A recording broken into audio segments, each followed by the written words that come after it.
Ladies and gentlemen, good day and welcome to Hindustan Unilever Limited conference call for the results for quarter ended 31st December 2021.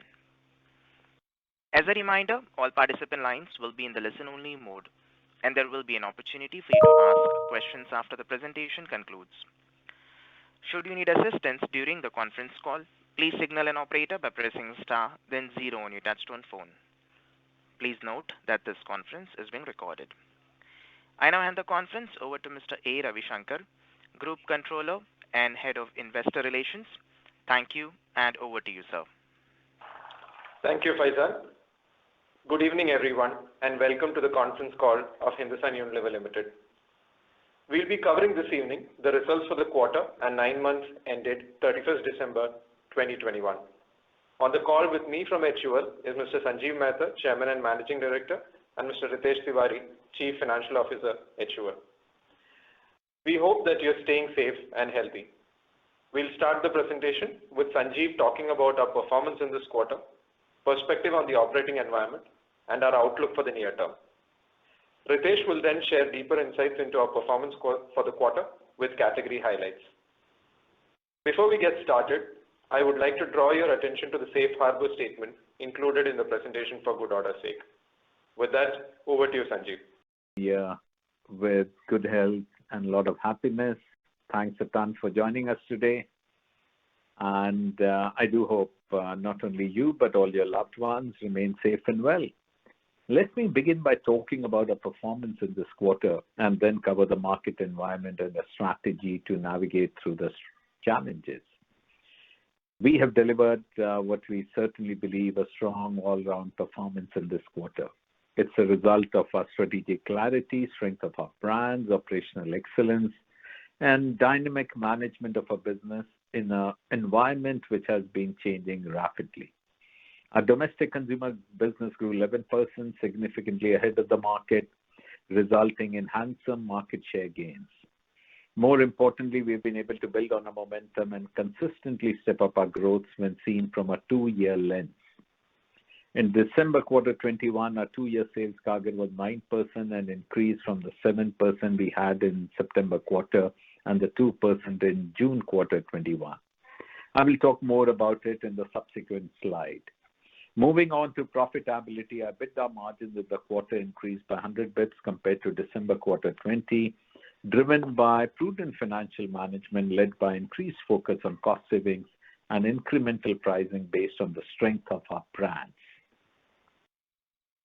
Now, what we have done here is to unpeel the 2-year CAGR at a category level for a better appreciation of the quality of growth.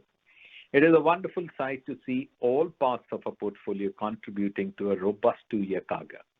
Starting from the left side of the chart, you can see that our big categories like fabric wash, beverages, and skin cleansing have delivered a very strong double-digit 2-year CAGR. Household care and ice creams have done exceedingly well and also delivered a robust double-digit 2-year CAGR. So around 2/3 of our portfolio is growing double-digit CAGR. Another 30% of our portfolio, which includes categories like skincare, hair care, foods, and oral, have grown in high to mid-single digit.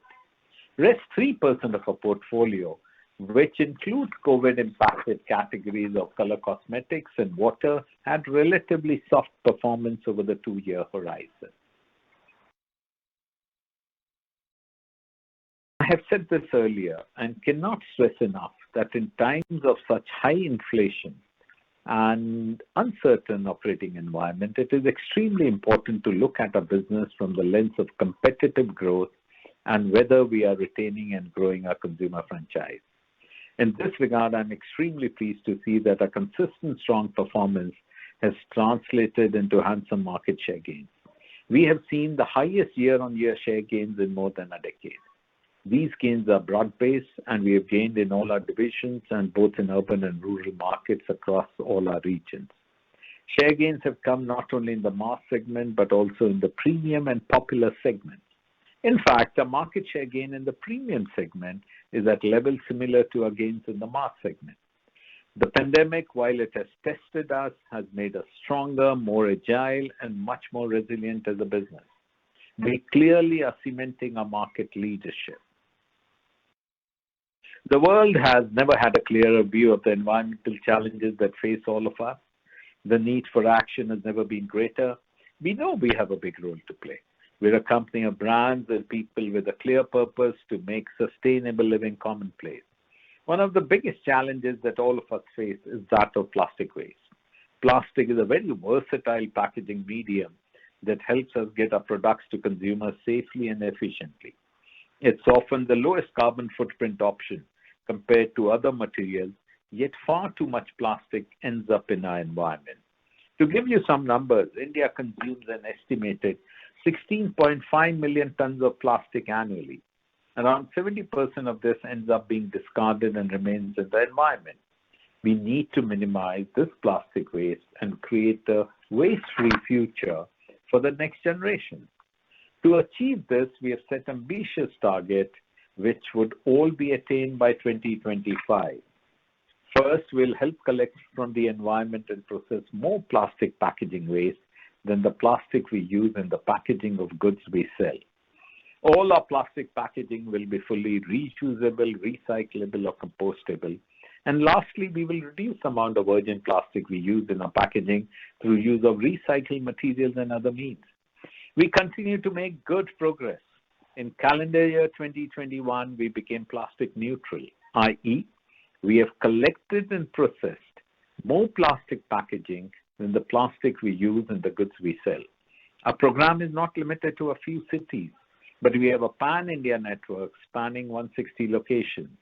We are perhaps the only company of this size and scale to do this in every state and union territory of India. We have a framework called Less Plastic, Better Plastic, No Plastic, with which we evaluate a plastic footprint. Let me talk about a few examples.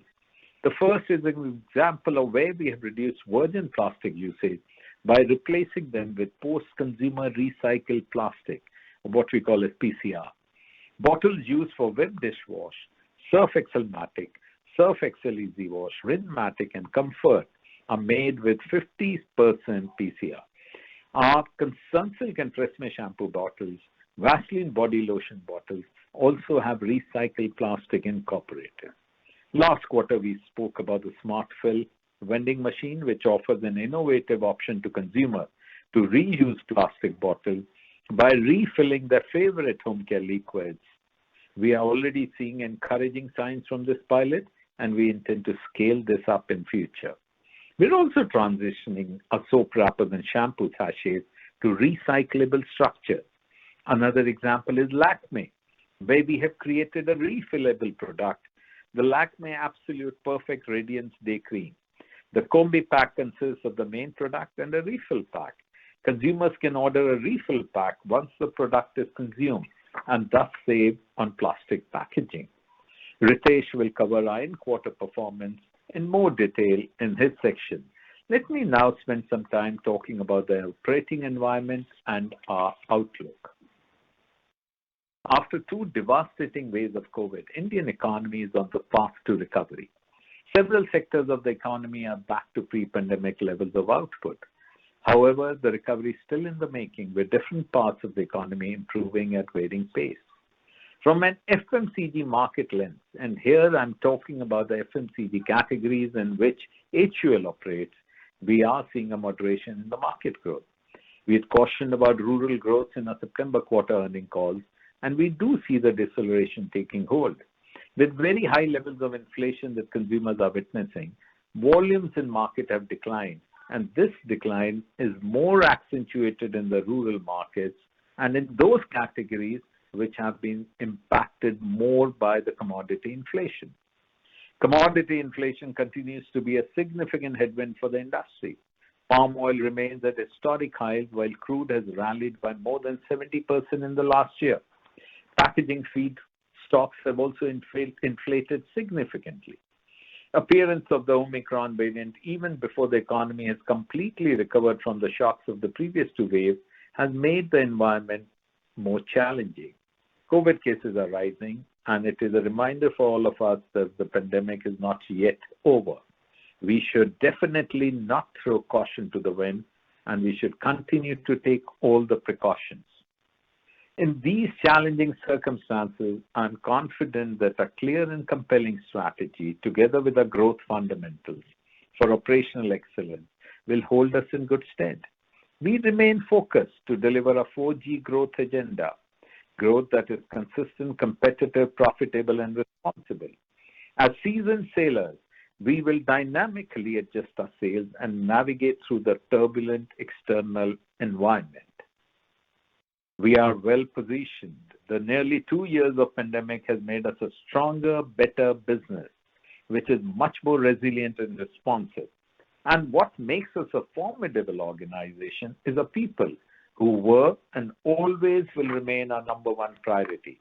A wide and diversified portfolio, more than 50 trusted brands across 15 categories, places us uniquely.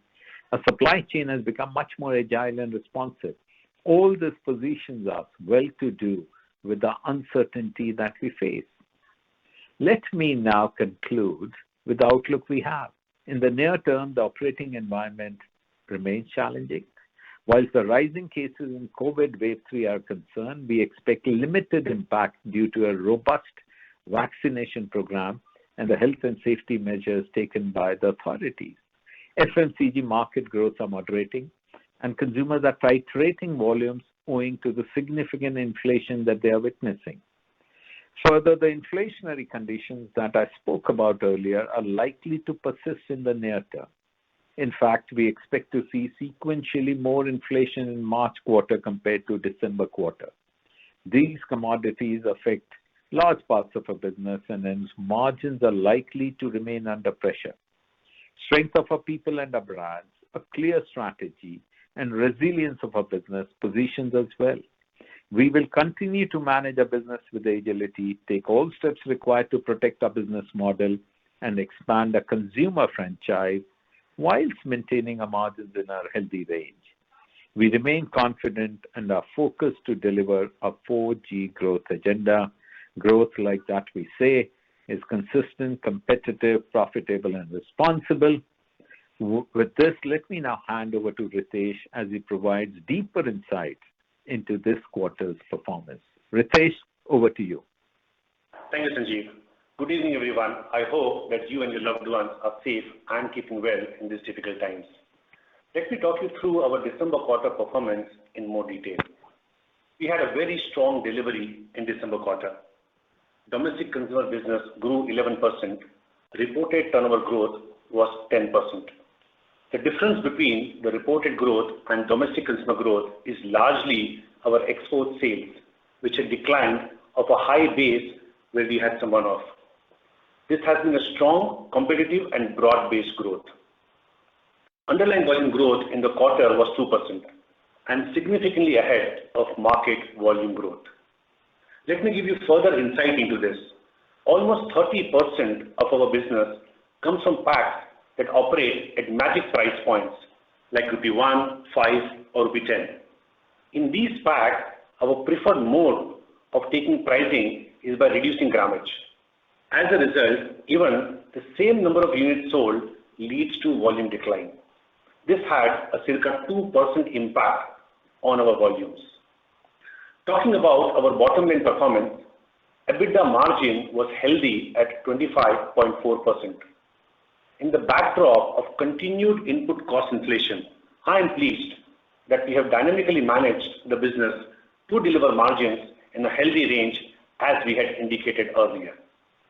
Our focus on taking calibrated price increases using net revenue management principles, coupled with a laser-sharp focus on savings whilst investing behind our brands competitively, has helped us improve profitability. On a year-on-year basis, EBITDA margins improved 100 bps. Profit after tax, but before exceptional items, was up 17%. Our net profit at 2,243 crores increased 17% versus DQ'20. Let me now give you a breakdown of the growth across the three divisions. Home care sustained its very strong double-digit growth momentum, growing at 23%. Beauty and personal care grew 7%, led by skin cleansing, skin care, and color cosmetics. Foods and refreshments delivered a steady performance, growing at 3% on the back of high teens growth in the base. We will click down to talk about performance within each of the divisions in subsequent slides. Talking about innovations, we continue with the momentum we had, and let me call out some of them. Simple, our clean beauty digital first brand has launched a new range of no perfume serums, which are naturally derived and suitable for sensitive skin. Dove has launched Love and Care, a new range of hand and body moisturizers. Lakme has expanded its cosmetic range with volume mascara, liquid concealer, and highlighters. Brew has launched a new product, Brew Beaten Coffee, on e-commerce channel. We have also launched a new toothpaste, Sensitive Mineral Active by Pepsodent, for sensitivity relief. This has been launched in Tamil Nadu in select channels. Moving on to the activations in this quarter, and let me talk about a few. Quality Walls activated ice cream gift packs and reached consumers offline as well as through digital channels to cheer during the festive season. Surf Excel had a new ad campaign on Matic liquids for semi-automatic washing machines. Clinic Plus created Vimy Films in South India, building on its proposition of long and strong hair. The new PVC of Dove Beauty Bathing Bar is talking about its moisturizing cream formula that provides moisturization like a cream while it washes away germs like a soap. Home Care had another strong quarter of double-digit growth enabled by robust performance in fabric wash and household care. Household care grew in high teens with a strong performance both in Vim dishwash and Domex surface cleaners. Fabric wash grew strong double-digit with all parts of the portfolio performing well. The business also grew volumes in high single-digit, reflecting the strength of our brand to price up in inflationary conditions. Liquids and fabric conditioners continued its exceptional momentum and grew handsomely. With the significant inflation persisting in crude and its derivatives, we have continued with our calibrated pricing actions in both fabric wash and household care. Moving on to beauty and personal care, BPC grew 7%, led by skin cleansing, skin care, and color cosmetics. Skin cleansing had a strong quarter with double-digit growth driven by pricing. The beauty and premium soaps portfolio, comprising of Lux, Dove, and Pears, grew in high teens. Hair care had a steady quarter enabled by strong performance in premium portfolio.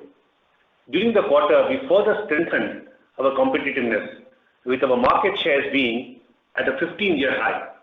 Our brands, Clinic Plus, Dove, and Sunsilk were rated as the top 3 hair care brands in the country as per Kantar Brand Health Check Report.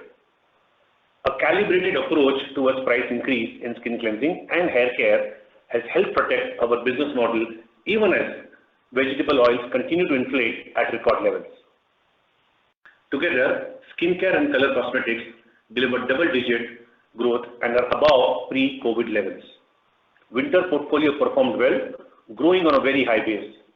You will recall that we had low winter sell-in during SQ20 due to muted trade sentiment at that point in time, and hence we were lapping a higher DQ in the base.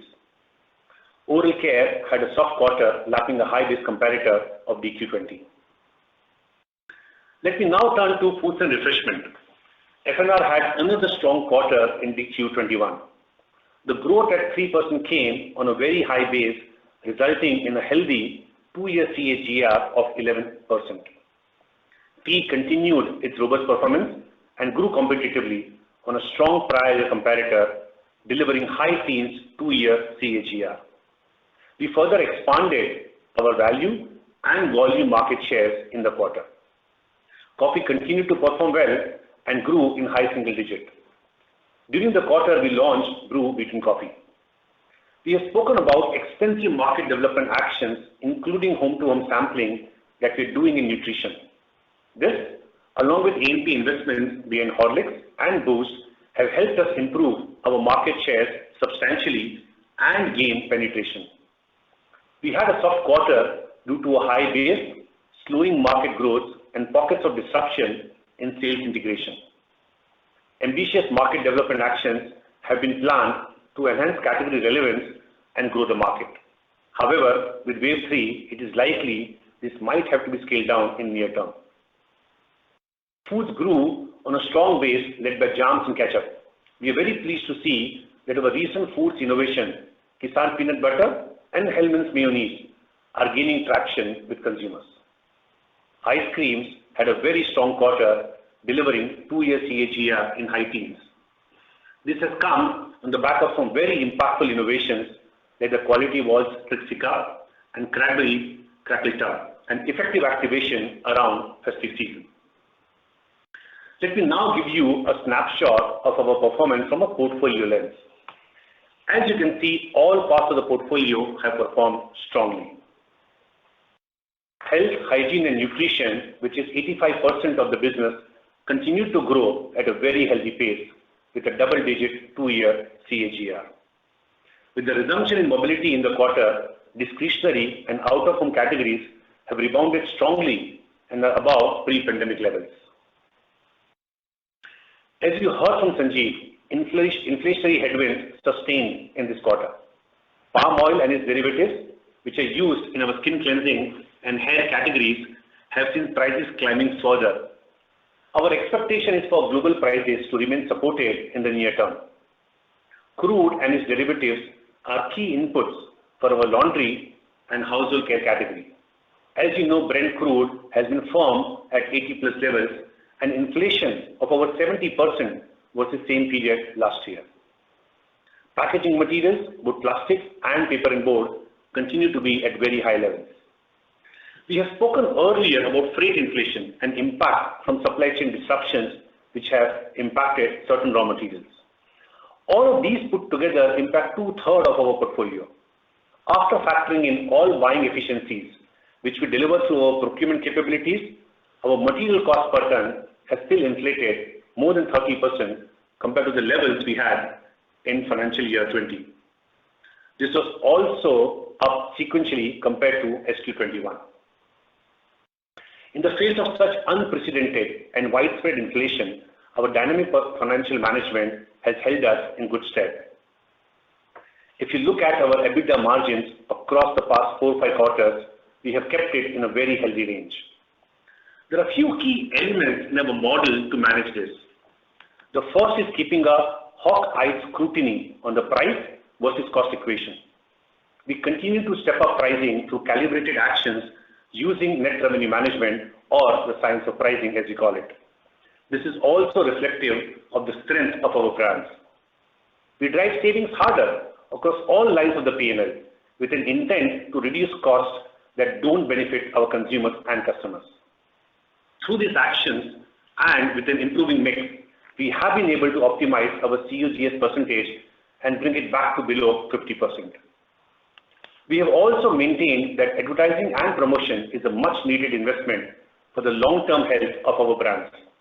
We continue to ensure competitive levels of A&P is put behind our brands with our share of voice ahead of our share of market. I would also want to make it clear that this does not mean that we put in same levels of A&P spend every quarter. But what we are doing is to dynamically manage and optimize the spend to ensure competitive levels of investment whilst maximizing return. In times of such high inflation, it is imperative to look at growth from the lens of competitiveness. Here we are doing a fantastic job, and Sanjeev has already spoken in much detail about the progress we have made on expanding our competitiveness. The key point I want to add is that we have got this balance very nicely stitched up, where we have expanded our competitiveness whilst ensuring margins remain healthy. Looking forward, I don't see an immediate respite from commodity headwinds. In fact, we are witnessing sequentially more inflation in NQ compared to DQ. Hence, we will continue to dynamically manage the business on the same principles that I spoke of. Now, from a segment lens, all 3 divisions have performed well. Our operating margins in all 3 divisions are very healthy, and we have stepped up gross margin sequentially in all 3 segments. In summary, our performance has been strong both on top line and bottom line. I've already covered most of the lines in detail. Let me pick up a couple of more things to elaborate. The first is on employee expenses in the quarter, where you see a 30 BPS year-on-year adverse impact. We have trued up our defined benefit pension liabilities. This is actual estimates due to a change in pension rules. We also have impact of true up and true down of variable pay. This is normally done in December quarter. This is full calendar year performance and has therefore one-off impact in both base and current quarter. The second is on our effective tax rate. Our ETR for the quarter was 26%, which is at similar level as previous quarter. Including the prior period adjustment we received in June quarter 21, we expect our financial year ETR to be around 25%. This slide gives you a quick snapshot of the three-quarter performance of financial year 22. Our reported turnover grew 11% to 37,146 crores, with a broad-based growth across all three divisions. EBITDA margins at 25% remained very healthy. Net profit was at 6,491 crores. PAT and EPS grew 12% year-on-year. I also wanted to take this opportunity to update you regarding the approvals we have received under the production-linked incentive schemes of the Government of India. We have received this approval in two segments: ready to cook, ready to eat, and processed fruits and vegetables. For us, these include categories like ice cream, jams, ketchups, soups, mayo, etc. The scheme, which is for 6 years, is subject to meeting certain committed investments and defined incremental sales threshold. We will be reporting this in other operating income. There is no impact in this quarter. I would also like to be clear that we intend to use these incentives to further grow these categories at a clip pace by investing in our business and in creating capabilities. Now let me summarize the key messages from what we have presented in the last 30 odd minutes. We had a solid quarter with double-digit growth and significantly ahead of the market. You have seen that our 2-year growths are also very robust with sequential step up versus earlier quarters. Our dynamic financial management has enabled us to deliver EBITDA margins in a very healthy range, whilst we are continuing to invest towards the long-term health of our brands. We have further strengthened our leadership position and our market share gains are highest in the decade. Looking forward, the operating conditions remain challenging in the near term, and there is further sequential commodity inflation in March quarter 22. The strength of our brand, a very clear strategy, and our execution prowess gives confidence that we will be able to manage our business with agility, delivering competitive growth and maintain margins in a healthy range.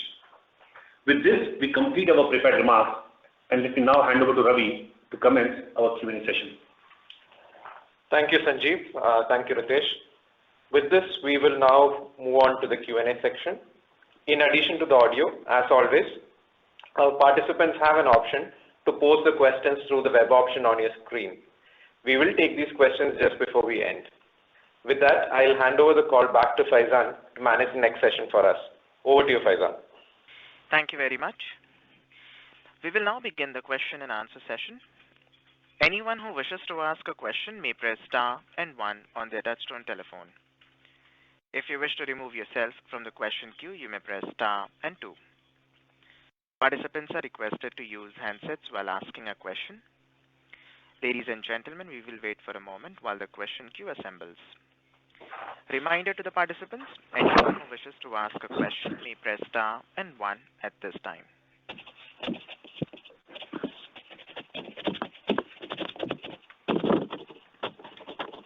The first question is from the line of Avi Mehta from Macquarie. Please go ahead. Hi team, I just had 2 questions. You have talked extensively about rising input cost inflation. Could you share if you've taken any further price hikes which would flow through in MQ and offset this in sequential rise? Yeah. Hi Avi, Sanjeev here. Yeah, if we look at it the way we have been playing the game, whenever there is a commodity price inflation, the kind of which we have been seeing in the last 3 quarters, we always look at first optimizing all our lines. Yeah, and seeing that where can we drive further scale benefit, further productivity benefits. And over the last couple of years, we've got a good rhythm of cost saving. And the cost savings have been to the tune of 7-8% of our turnover. And now at times it has also reached 10% of turnover. That's the first thing we do. The second is we try to protect the price point back as far as possible. And then we look at it from a WIMI lens. And we try to see that where there is much more flexibility for us to take a price increase. Our primary objective under these circumstances are twofold. One is to ensure that we continue to gain market shares, both volume and value. And the second is we protect our business model so that our margins remain within a certain range. And if the reality is we are seeing that in the March quarter also, there will be commodity price further increase. So we will keep doing calibrated price increase based on the principles that I have articulated. Okay. Sanjeev, I'm clear on this part. What I was trying to appreciate or understand, would it be that a lot of the load of offsetting these pressures would fall on playing the lines of the P&L, or would we have some pricing buffer still in our? That is what I was trying to kind of appreciate or understand. First is if I look at the brand power, just to give you a perspective, our brand power has been absolutely sterling. Our brands have never been stronger. And the brand power, which the other bit, very important bit, is product superiority. In half our portfolio, we have got very clear product superiority. And that gives you even much more strength to take the kind of decisions we have to take when it comes to pricing. So we are cognizant about India, about the population we have, and the brands, which kind of population it caters to. And where there is flexibility to take price increase, we don't hesitate, we lead the price increase. Clear. Okay, perfect. Just the second bit, Sanjeev, is, just wanted to kind of get your thoughts on when do you expect to start changing the playbook from the competitive kind of focus on growth to more volume growth? Would it be fair to expect this for the second half of FY23? There are a couple of factors here, Ravi. That's a good question. One is, of course, when do the commodity prices start tapering? If we have to, without doing crystal ball gazing, but looking at some of the fundamentals, I think the factors which have gone into this kind of price increase are more supply-led than demand-led. And the second important bit is in certain areas, certainly like crude oil and all, that in recent times there has not been as much capital investment as there ought to be. Now, whenever the demand surges, the capital comes back and people try to ramp up the capacities, etc. And these are all cyclical products. Our feel is that in the second half of the calendar year, we should start seeing first tapering, first the flattening of the curve, then the tapering of the curve. And the other important variable is the money in the hands of consumers. Yeah, we hope that the government continues with the relief that they've given to the stressed and rural areas, and if they can, extend it to urban areas. And outlays like Manrega and all should not only be continued into 22, but perhaps be even the outlay should go up. And those are the two factors which will start driving more money in the hands of more people, as we often say, and the softening of the commodity price inflation. That is where we will start making a switch back to volume-led profitable growth. But under these circumstances, market shares and protecting the business model remains the two most important imperatives. Perfectly clear, Sanjeev. Just a bookkeeping, if I may, just on the GSK or the nutrition business, could you give us a sense on what is the level of sales integration, and is that more or less done, and hence that impact? A large portion of the integration has been done. I would say, Ritesh, am I right if the figure is about 85%? Yes, Sanjeev, it's gone about 90. About 90, yeah. So that integration is done. The good bit is that we've started to see now penetration and market share gains come back into HFD. And now it is all about market development. Market development with the right kind of environment, and we should start to see good growth coming back. But the good bit is penetration and market shares are up. Perfectly. Perfect. Thanks a lot, Sanjeev, and wish you luck for each quarter. Thank you, Avi. Take care. Thank you. The next question is from the line of Abneesh Roy from Edelweiss. Please go ahead. Yeah, Hey, thanks. Abneesh, how come you did not open the bat today? There was a clash with one more company. I see. Okay. So, Sanjeev, firstly, congrats on good set of numbers. My first question is on market share. So, decadal high market share expansion. Now, decadal high inflation is also there. And this is always there in FMCG. Whenever sharp inflation happens, the leader gains market share. So, my question is the sharpest gain in products where, say, raw material was the most inflationary? For example, is it in soaps and tea? And second follow-up is in tea, after sharp inflation, sharp deflation is happening, and what we are picking up at the lower end, smaller players, regional players are getting extremely aggressive. Yeah. So how are you playing that in the lower end? So that's a good question. Yeah, first is, when we are talking about market share gains, and this is the year-on-year gains that we are talking about, this is the highest we have seen in more than a decade, not even a decade, more than a decade. Yeah. And this is across a portfolio, across the three divisions, across mass, popular, and premium. And that gives us comfort that these are not something which is just because it is, more organized players are there. So that's the reason we are getting better. There is more formalization of the economy. That's the reason we are getting. No, even at the mass end, we are gaining market shares. I think a lot of the market shares we must understand is based on the strength of our brands, the brand power, what we call as. And like I was explaining to Avi a while back, it is also backed by a huge amount of product superiority. We have been investing to gain product superiority. And all this are, when the times are tough, the consumers veer towards trusted brands. And you cannot afford a brand which doesn't given you or live up to the promise that is made to the consumers. So from that perspective, again, it is something that we remain very proud of.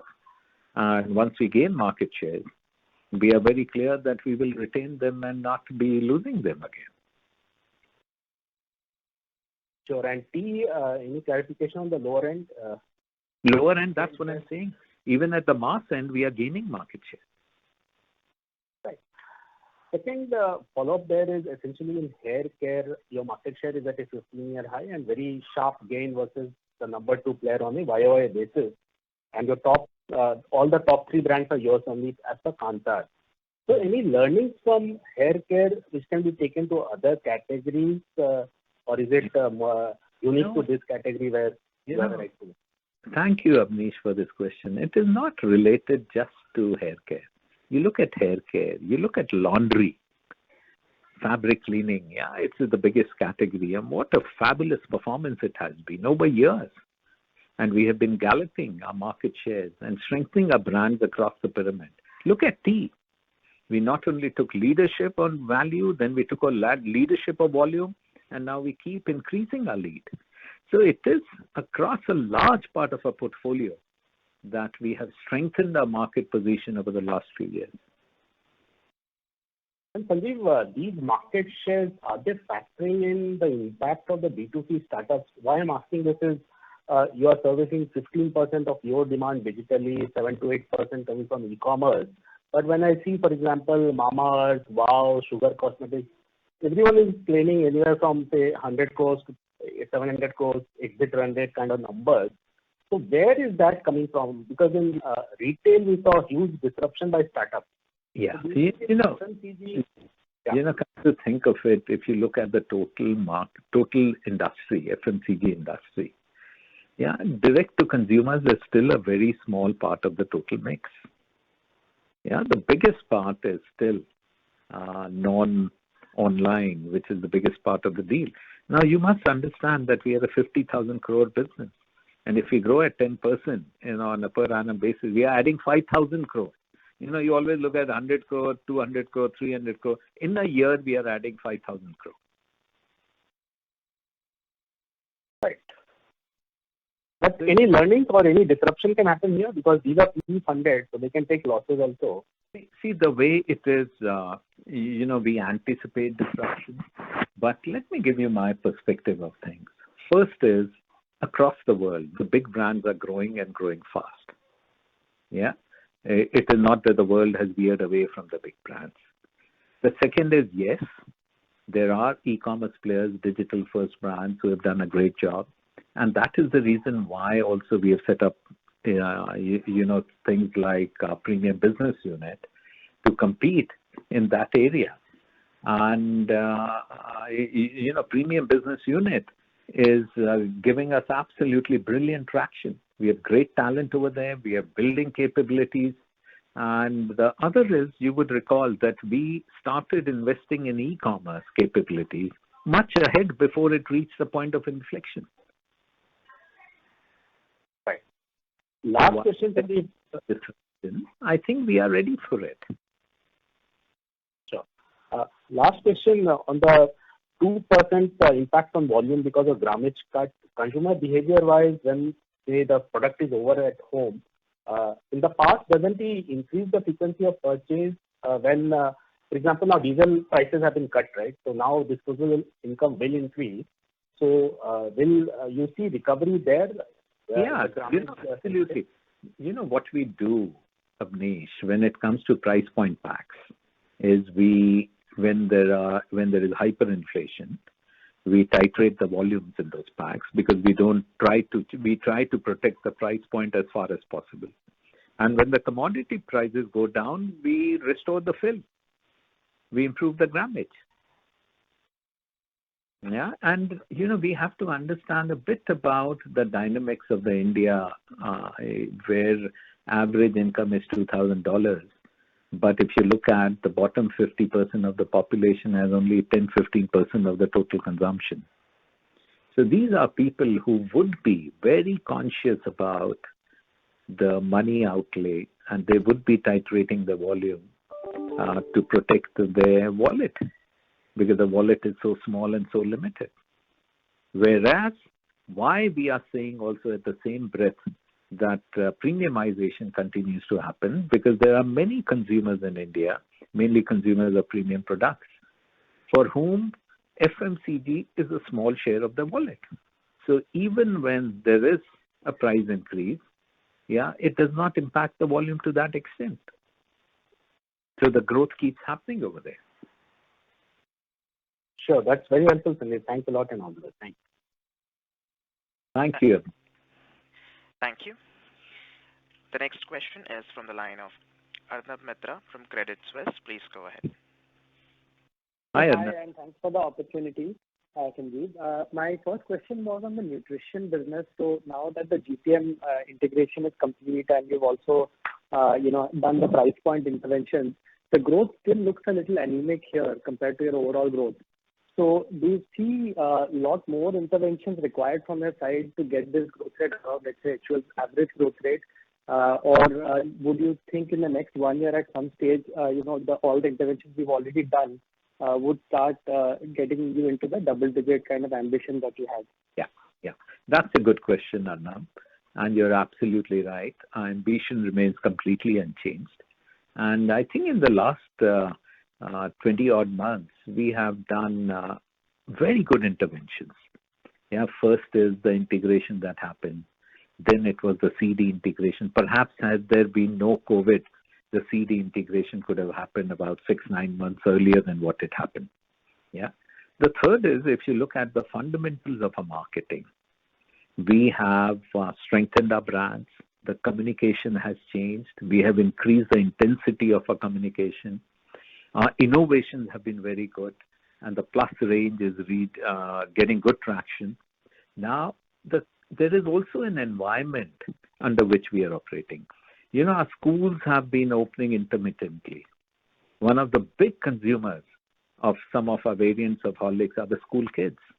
And when kids don't go to school, there is very clear evidence we have that the consumption of Horlicks doesn't go as much as it is when the kids go to school.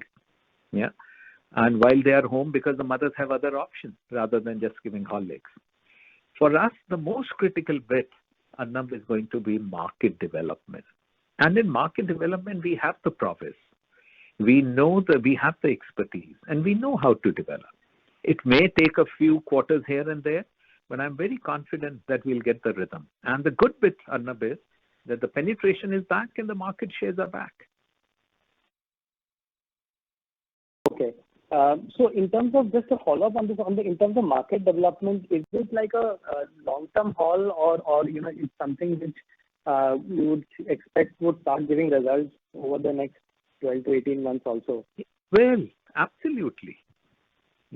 You look at the categories that we have been focusing on, conditioners, for instance, or the premium skin, for instance, or the liquids.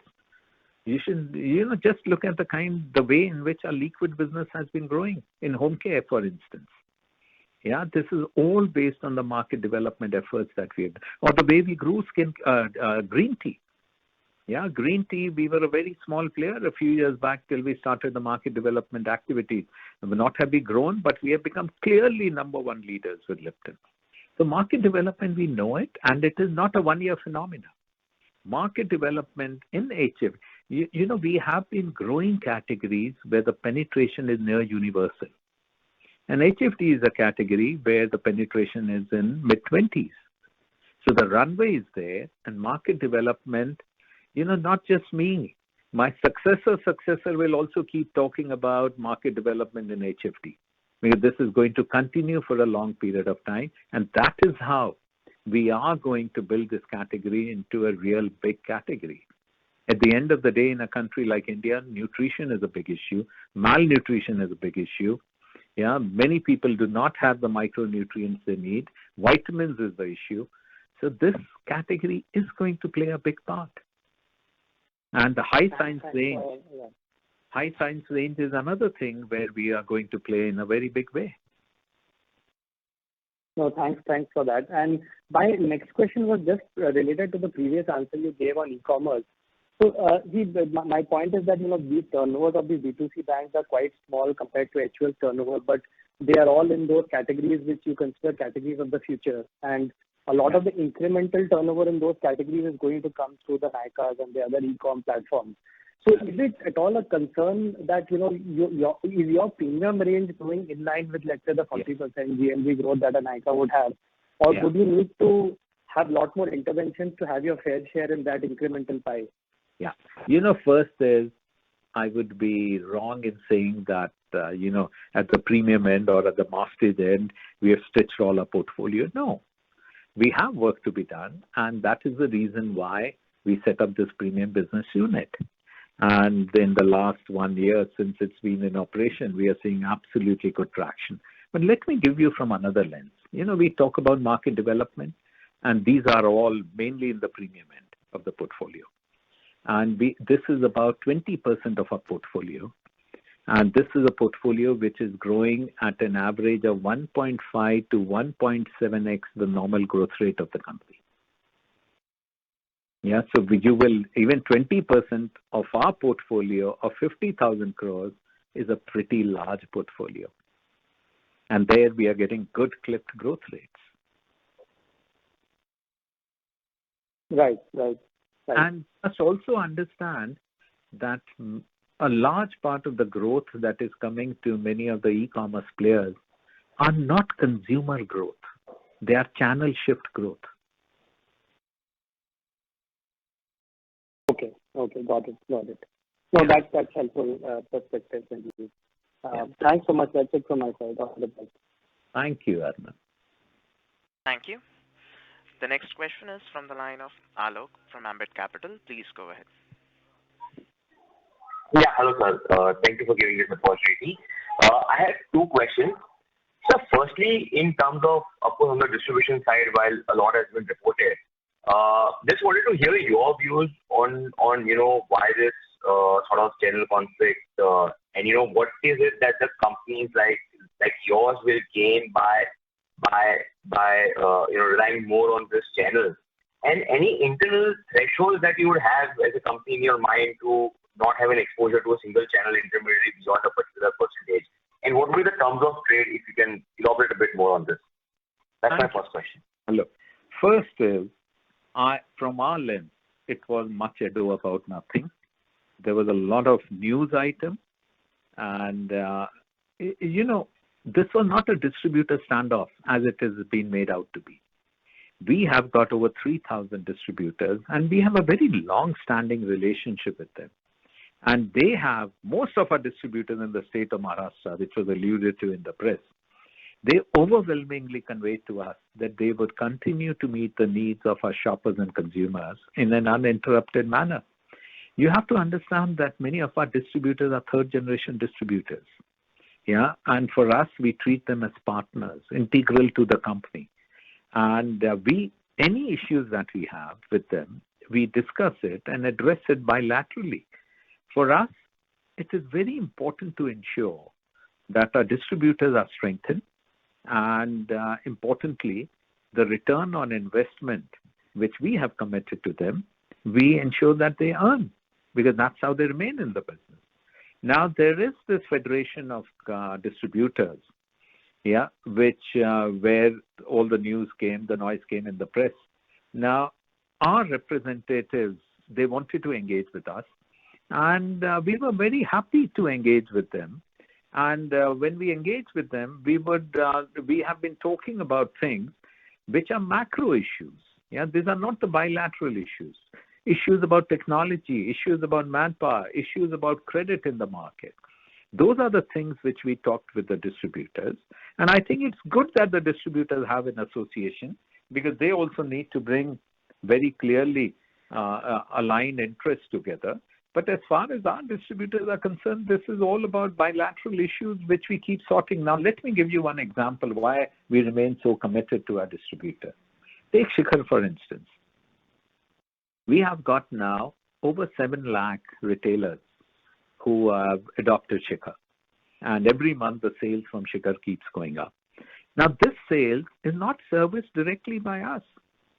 This sales is serviced by the distributors. So we have been investing in technology to help our distributors. We are not circumventing the distributor. And that is the reason why the distributors were very clear in telling us they are completely with us. So if you were to ask me that, is this a big issue for us? Certainly not, the way we have been looking after our interests and protecting the interests of our distributors. And to our distributors, the game is not about margin, the game is about return on investment. And in return on investment, there is a numerator and a denominator. You could be playing on both to ensure they get a fair return. Correct, fair. And just a follow-up to that, because it is somewhere given that the share is only going to go up.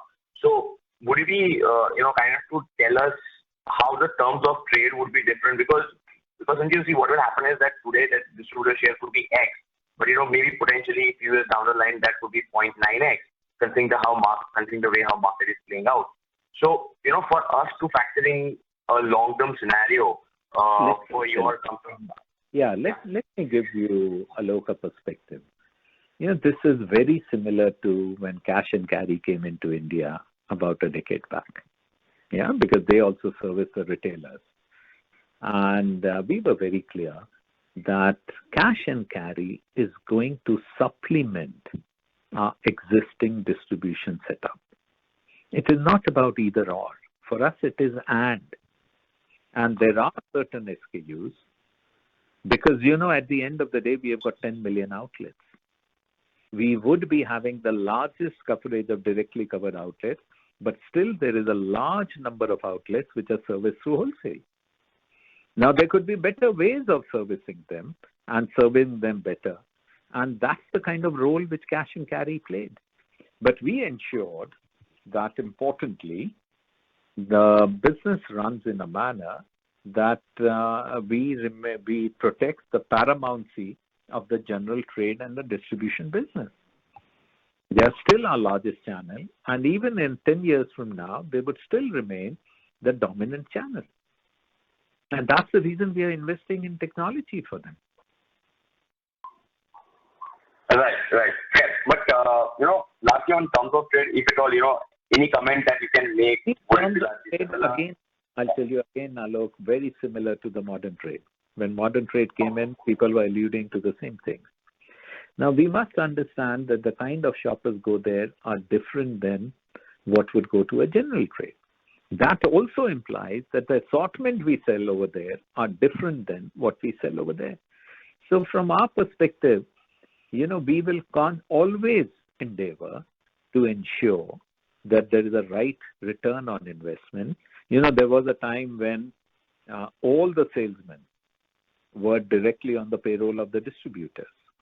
Now to ensure that we get better salesmen over there, we had another agency on whose payroll the salesman moved.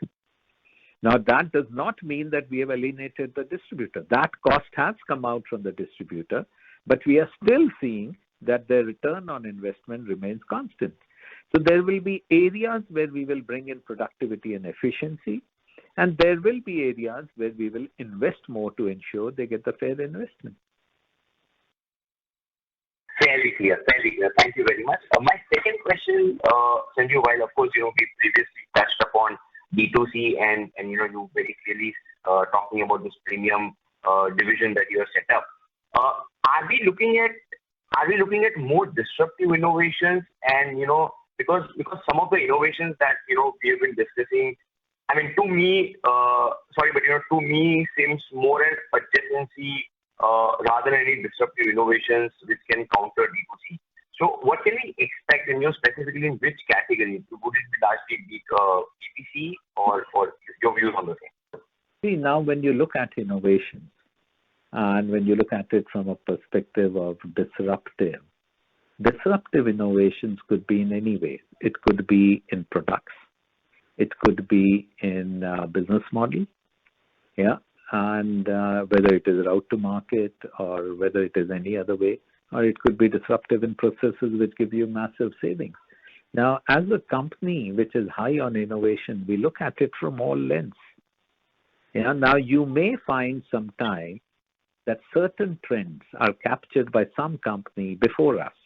So be it. Not all the trends would be captured first, always by us. But look at the way the way we have grown the liquids business in home care. It's been absolutely fabulous. Look at the way we are now growing our hair conditioner business. It's absolutely been fabulous. Or look at the way we have over the years grown the color cosmetic business. So we do innovate. Sometimes we are not first, but so be it. We could come second and still be better. Got it. Lastly, if I can just squeeze in one more, the whole concern on the rural, while you were first to call out in the previous quarter, somewhere that has now started to get reported very clearly, and but there are talks on construction pickup, infra pickup. So where in this whole curve of rural distress or softening of rural market where you think we are in, and by when potentially you think we could be talking about more of a revival from the rural market? That's it. Thank you. Yeah. Thank you for that question. What also has happened that there are certain sectors during the COVID period have been impacted severely. If you look at restaurants, we do the Unilever Food Solution Services restaurants. About 30% of the restaurants across the country have shut down. If you look at tourism, hotel industry, that has been impacted severely. A lot of people have gone back to their hometowns in rural areas. And that is the reason why the utilization of Manrega is higher than the pre-COVID level. And the benefit, and what I believe, Alok, that during the intervening period before the private capital investment kickstarts, which in turn would depend on private consumption moving at a much higher rate, government will have to play a big part. And that is the reason we believe that in this budget, the government of India should not be radically bringing down the fiscal deficit. Yeah, they will have to play that big part, and investments play a big part because it has a multiplier effect over many industries, creates jobs, and it results then in the growth coming back. So they would have to play a part. But right now is, I think the government should also increase the outlay on Manrega.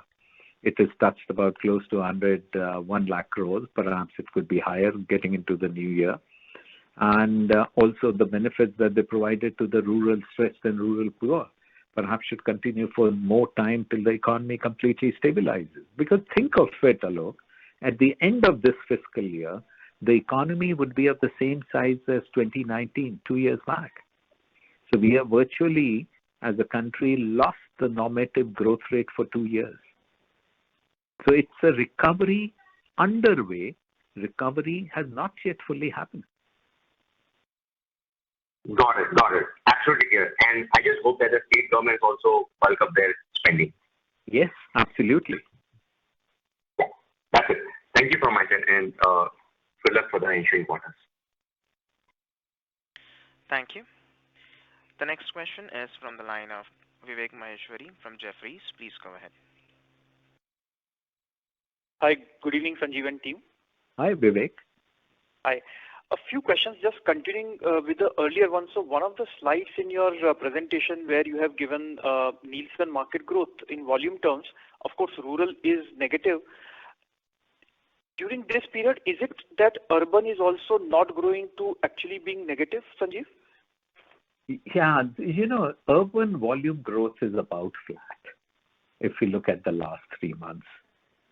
And again, urban is not a homogeneous entity because there are also urban low-end consumers, and there are the high-end consumers which are much more resilient from a pricing perspective.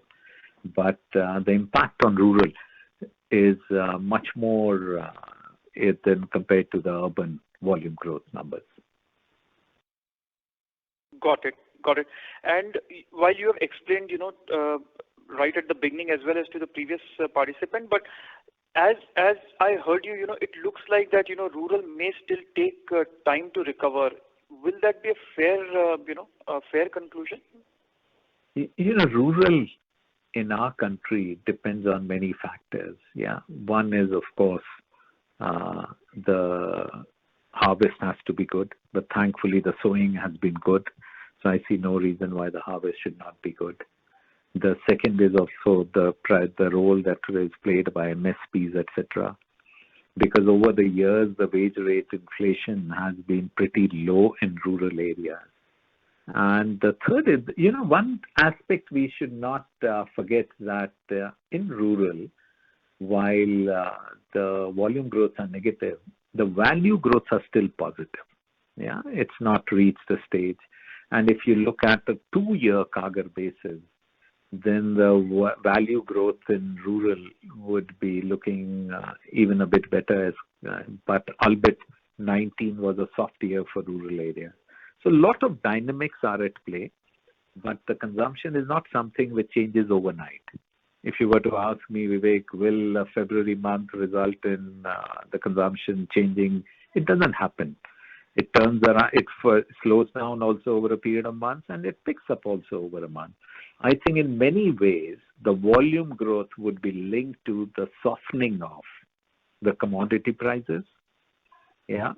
And the other variable is money in the hands of rural consumers. So these are the two things which will play when you start seeing the volume growth come back. And that's the reason during this period, our focus is on ensuring that we keep growing our market shares and keep protecting our business model. Now, this is unprecedented. We have not seen this kind of inflation in multiple commodities all coming together. So that's the deck of hands we have got. And the important bit is how do we adapt to this deck of hands and still play a game and come out as winners.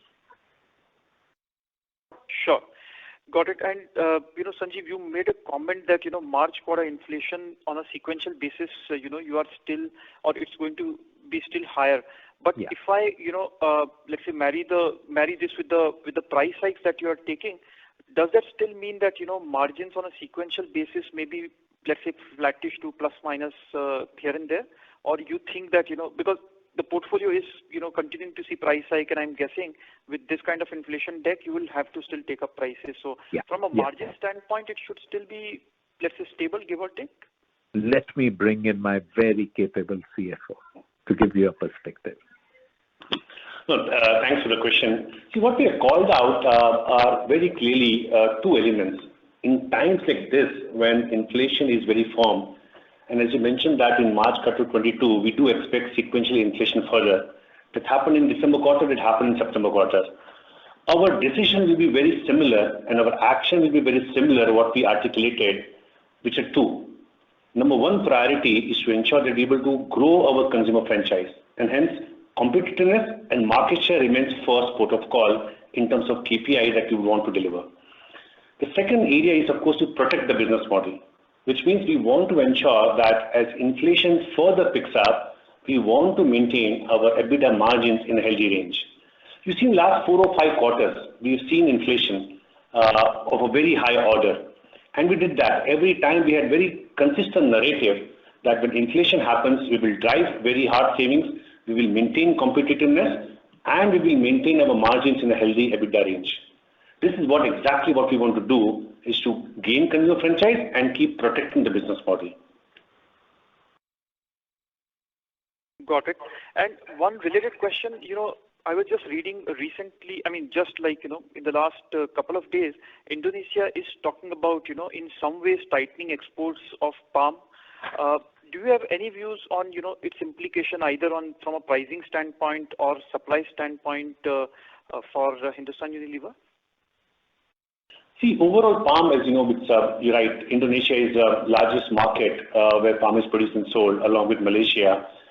We have not seen as yet any amount of implications on supplies of palm which comes in. And of course, a lot of palm comes in the country. As you know, we use PFAD, which is a product which comes out in the processing and refining of the oil which happens. And there's enough amount of supply of PFAD in the country. So we don't see, as we speak now, we don't see any impact of supply issues with palm. Now, of course, these commodities are cyclical in nature.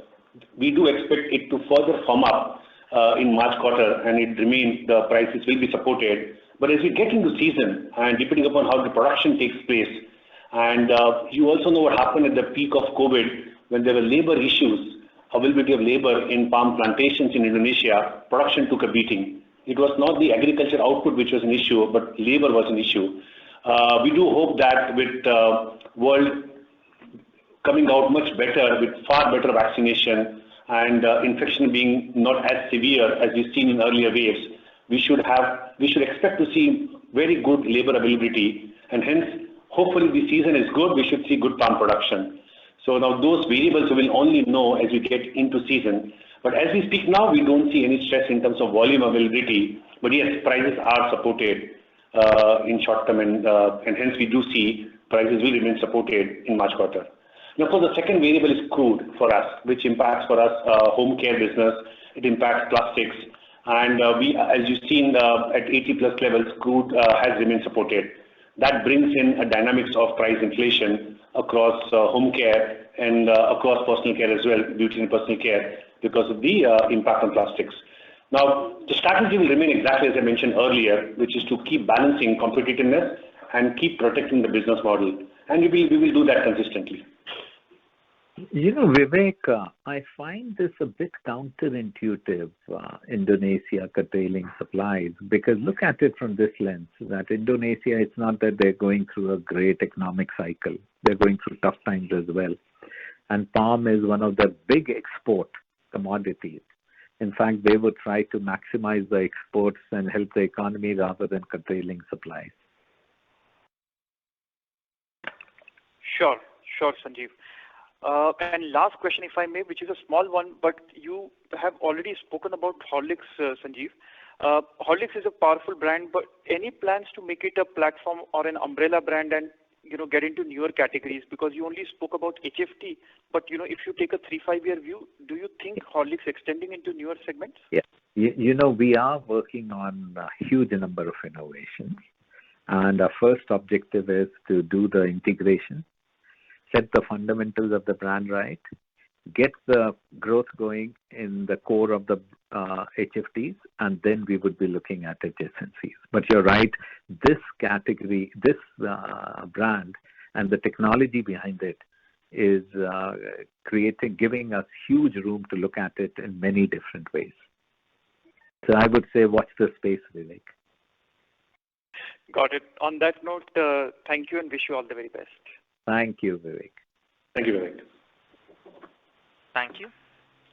The next question is from the line of Vishal Punmiya from Nirmal Bang. Please go ahead. Yeah, thank you for the opportunity. My question is on the volume growth.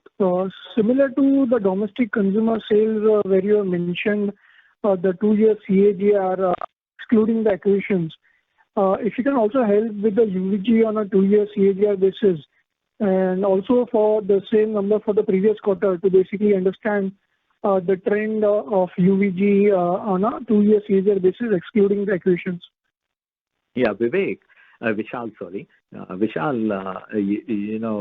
Ritesh would give a more nuanced answer. But in principle, if I may tell you, that if you look at it whether from a market lens or whether you look at from our own company lens, the categories which are most impacted on volumes are those which have raw material input prices going up much more.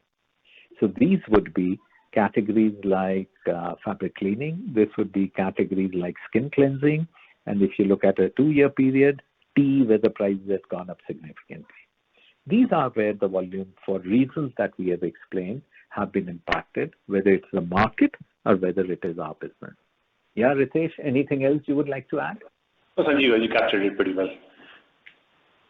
So would the trend be similar for 2Q and 3Q in terms of a 2-year CAGR number? Or would it be declining or slightly higher in nature? Ritesh, any perspective on this, please? See what has happened, one of the things which we called out earlier, that the composition of growth, typically in the past, HU would have a composition where 2/3 growth would come from volume and 1/3 would come from price. That equation has evolved with significant inflation that we have seen.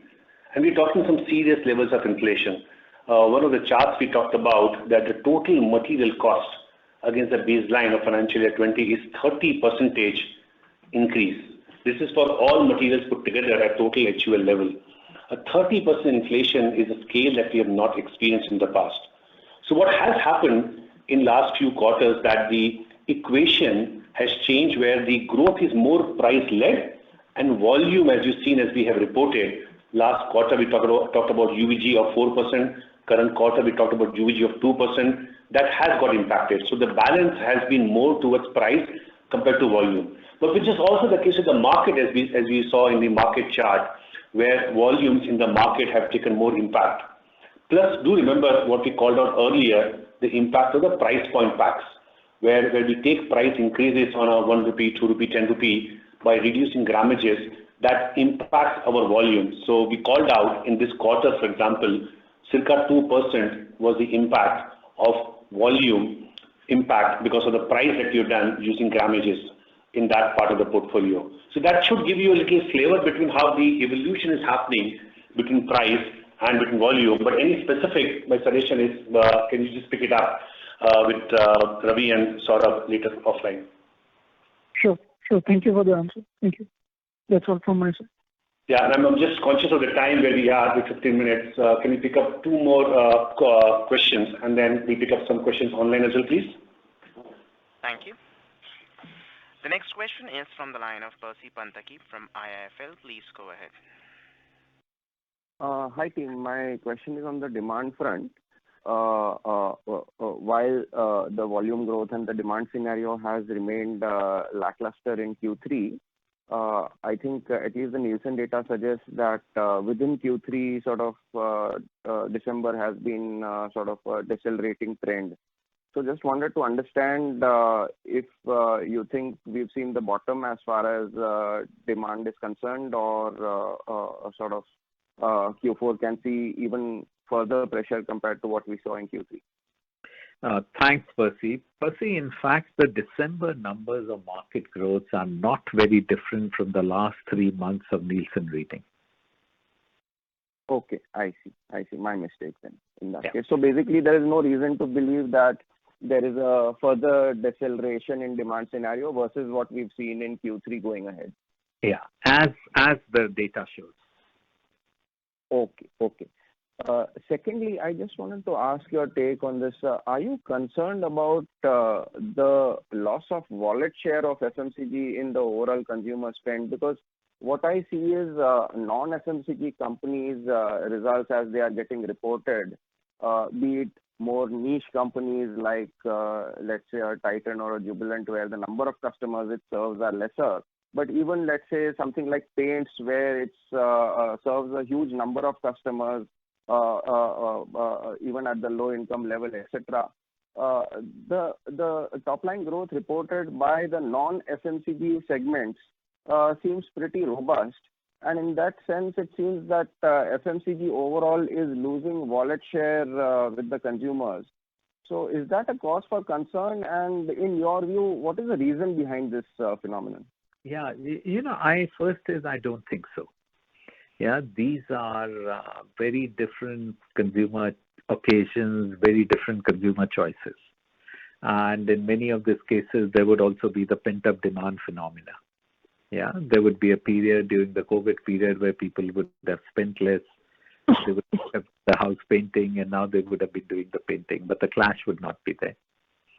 I don't think this is a concern. I don't think from a mid to long-term basis there should be any concern about the robustness of the market of FMCG in the country.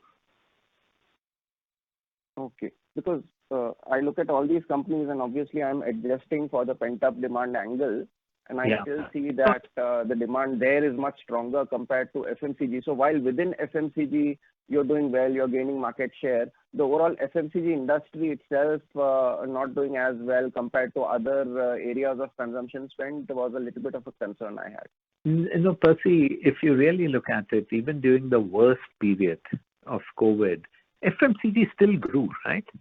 There was a quarter or so where, because of supply chain constraints, the demand did not disappear.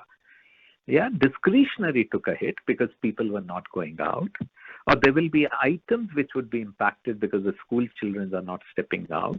Those would be there. But fundamentally, I don't think there has been any reshaping of FMCG from mid to long-term basis. Even now, the value is still there. Yeah, even when you look at 6-7% value growth happening in the markets, it is still there even during this tough situation. So we should not get clouded by volume because, volume gets titrated when the costs go up, when the prices go up significantly. Right. And just one hygiene question in terms of methodology. When AC Nielsen gives out market share and calculates market share, does it consider digital or e-commerce sales in the market share calculation? Ritesh, now they have started picking up, right? Yes, that's right. They have started picking up. Not every D2C they can capture. Yeah, so of course the pickup is there across channels now. It is still thin outside GT, but the pickups have started improving with trade gaining more scale in other channels. Right. Okay, that's all from me. Thanks and all the best. Thanks, Thank you. The next question is from the line of Latika Chopra from JP Morgan. Please go ahead. Yeah, hi. Thank you for the opportunity, and thanks for all the insights. I said hi. Hi, Sanjeev. Hi, Ritesh. I just had two, quick clarifications on comments that you made earlier. One was this 2% impact on volume in the quarter. What was a similar kind of impact in Q2, or was this 2% an incremental impact on volume sequentially? Yeah, if I just pick that one up, Latika. So yes, you're right. We called out that in current quarter, we had 2% impact of the price point pack. It was in a very similar range, little lesser, but in a similar range in the previous quarter as well, September quarter. All right. And second question is for you, Sanjeev. I heard your comments on the B2C space, but as a leader in this beauty and personal care category, just want to hear your thoughts. Do you think, evaluating, introducing, India-specific brands, new brands with differentiated positioning could help cater to the niche segments better, versus introducing variants under your very well-known established brands or, bringing some of the global brands here? And also in this regard, would you want to participate here incrementally, only organically via your premium business unit that you talked about, or would you be open to consider an M&A route a little more actively here as well? Yeah, certainly. Let me answer it in many ways. First is, when we hear a lot of column inch being given to disruptors, we often forget the power of the big brands. Yeah, so one should never forget that the incumbent's power through big brands is a very powerful force. The second important bit is you are absolutely right. When we look at the premium business unit, it's not just the existing brands. Yeah, we have brought in Love Beauty and Planet. We have brought in Simple, and those are doing exceedingly well. And you're absolutely right also that there are Indian brands which have a great space to be extended. And one of the brands we are looking at very clearly is Indulekha, for instance. So watch the space, what happens on Indulekha going forward. And you have seen over the years, we are never averse to M&A. And we always look at M&A from a lens of strategy, the value that we can create, and the timing at which we would like to get in. Just when we would not also like to go in and acquire a proposition which has not been proven in, and it has just got sales by throwing in a lot of money behind consumer access. And if there is not a distinctive property, then we also know it will not sustain in the long run. So we are very circumspect, but we are looking at all options, and we are very clear we are the market leader in personal care, and we are not going to give up this space. Sure. Thank you so much, Sanjeev and Ritesh, for your answers. Thanks, Radhika. Thank you. The next question is from the line of Jaykumar Doshi from Kotak. Please go ahead. Hi, thanks for the opportunity. My question just got answered, so I have just one request. Would it be possible for you to share some data points starting FY23 that allows us to assess your progress on, in the B2C space or progress of premium beauty sort of business unit? Some data point, maybe market share, maybe growth, or the scale as a percentage of revenues, maybe starting FY23. I leave it to Ritesh. Ritesh, your thoughts on this? Yeah, so what we have done is, Jaykumar, as you saw that as we had activities, innovation, we started covering the digital space and digital first brands in our conversations, and we will continue to do that as more action keeps happening in that space. So you will get from us regular updates on our business progress of digital first brands, and for that matter, the way we are evolving our digital sales through multiple channels of EB2B, EB2C. So even the progress that we have done on digital sales, you will keep getting updates from us. All right. Thank you so much. Thank you. Thank you. The next question is from the line of Mihir Shah from Nomura. Please go ahead. Yeah, hi. Thank you, team, and thank you for the opportunity. So just wanted to understand ad spends a bit better. While they have seen moderation this quarter on an absolute and a percentage of sales, the share of voice has been maintained versus share of market. Now, would this be because the market spends have moderated? And if so, would higher sales from digital be a key reason? As we understand, sales from digital may not require similar quantum of ad spends versus other channels. Ritesh, do you want to take this? Yes. So, what we do for our advertising and sales promotion, there are 2 or 3 parameters which determines the amount of investment we'll do in a quarter. A, of course, the amount of innovations and activations we have. That determines the lead as to how much we want to invest in a quarter. B, second important element is the competitiveness.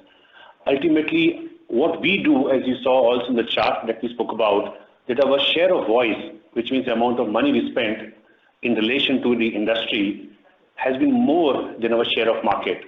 We have maintained that in this quarter as well. Now, of course, what has happened, given very high amount of cost inflation and cost versus price equation across FMCG industry, we have seen different levels of A&P investment across categories. But our very clear strategy has been to ensure that we maintain healthy investments across our brands and keep driving market development across the portfolio. So we have not pulled back on any of those. The absolute amount of money then gets, of course, determined by the total amount of investment that happens in the category and in the industry, with very clear call out, as I mentioned, that our share of voice has remained above our share of market. Understood. Okay. I will have another follow-up on this, but I'll take it offline. Second question I wanted to check with you, Ritesh, was, the detergents or that has seen higher single-digit volume growth this time after quite some time, quite a few quarters. I believe it was flat all along the entire last year. Safe to assume this is because of improving mobility, and would it be a reasonable assumption that other impacted categories which were impacted by mobility can see a similar pickup in trend? Oh, absolutely, Mihir. You would have seen Ritesh gives a cut by, more discretionary items and the health, nutrition and hygiene portfolio. And clearly, the more discretionary items, as the mobility improved, the sales went up. Thank you. No, that was very clear. That's all from my side. Thank you so much. Thank you. Thank you. Thank you. The next question is from the line of Kunal Vora from BNP Paribas. Please go ahead. Yeah, thanks for the opportunity. Just two quick questions. First is, if you can help us understand the financial impact of PLI scheme, what should we expect over 5-6 years? What will be the investment needed from your side, and what are the benefits you are expecting? Second, I also wanted to check on coffee. International prices have really shot up, while in India, we not really see any major increase in prices from, especially in the consumer end. And also, if I look at your sales, it's only about high single digits. So can you help us understand how the procurement works? What is the cost inflation which you are seeing, and whether you passed on the same? That's it. Thank you. Ritesh, can you take it, please? Yeah. Let me pick the first question. So on PLI, there are two clear conditions, Kunal. A is investment condition, and B is the growth that we bring in these categories. And over the next 6 years, the way we are able to invest in these categories and the kind of growth we will end up garnering will determine the absolute amount of incentive we'll end up getting. But let me still help you with a ballpark number. It will be 300 to 500 crores over the next 6 years, including, as you know, from current financial year, the scheme starts. So it will be 300 to 500 crore range. Let me also call out in the same breath that our intention is to use these resources to invest in these categories, to drive market development and to drive capabilities, so that we're able to move with quick pace growth in these categories. So just to follow up on that, will this come uniformly or it will be back-ended?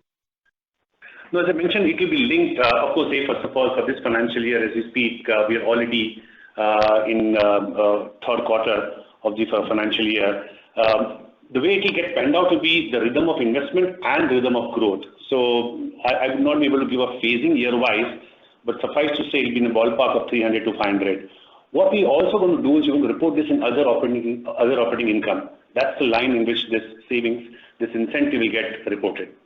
But we will bring to speed as we keep reporting our information year on year. We will give more amount of insight into numbers.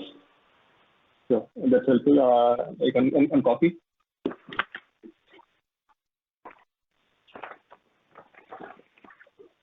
Yeah, my second question was on coffee prices. Yeah, so can you just repeat the second question? I had a little bit of stack. Yeah, sure. So the question was that international coffee prices have moved up sharply. I think multi-year high or maybe highest in the decade. While in India, we have not really seen any major increase in MRPs of coffee. And also your own growth is in high single digits, which implies that there is not really much of a element of pricing or volume growth there.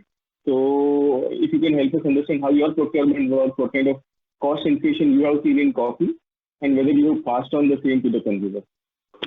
Yes, on coffee, we are seeing inflation in commodity in India as well, and but not of a scale which we had seen anywhere near to what kind of inflation up and down which has happened to tea. So it's in a smaller, narrow range compared to what we've seen in other commodities. So I would not say something very substantial for us to talk about, but it'd be important for us to see in quarters ahead how that pans out. But I would not say it's something substantial for us to call out. But is there a complete disconnect between Indian price and the international price? Because international price have moved up sharply. No, it is not the case. Sometimes there's a lag between how different geographies react. But commodities, the way we have seen, coffee also is a global commodity, it will catch up to international price trends. There might be a lag, a quarter or so, but won't be more than that in my mind. Understood. That's it from my side. Thank you. Kunal, just to your question, if we look at the tea industry, it's not tea, for instance. It does not always move in tandem with the prices in Kenya or Sri Lanka or global prices. Mm-hmm.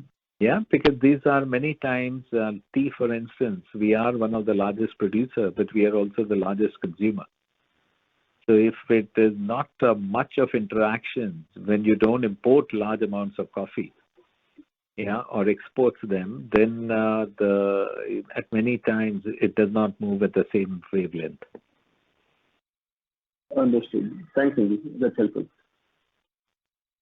Thank you. Ladies and gentlemen, that was the last question for today.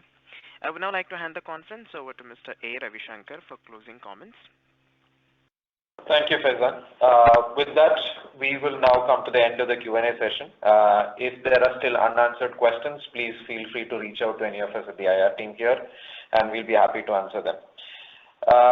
Before I end, let me also remind you that the playback of this event will be available on the Investor Relations website in a short while from now, and you can go back and refer to it. A copy of the results and the presentation, if not already with you, is on the website, and you can go back and refer to that as well. With that, we would like to draw this call to a close. Thank you everyone for your participation, and have a great evening ahead. Stay safe, stay well. Thank you. Thank you. Ladies and gentlemen, on behalf of Hindustan Unilever Limited, that concludes this conference call. Thank you for joining us, and you may now disconnect your lines.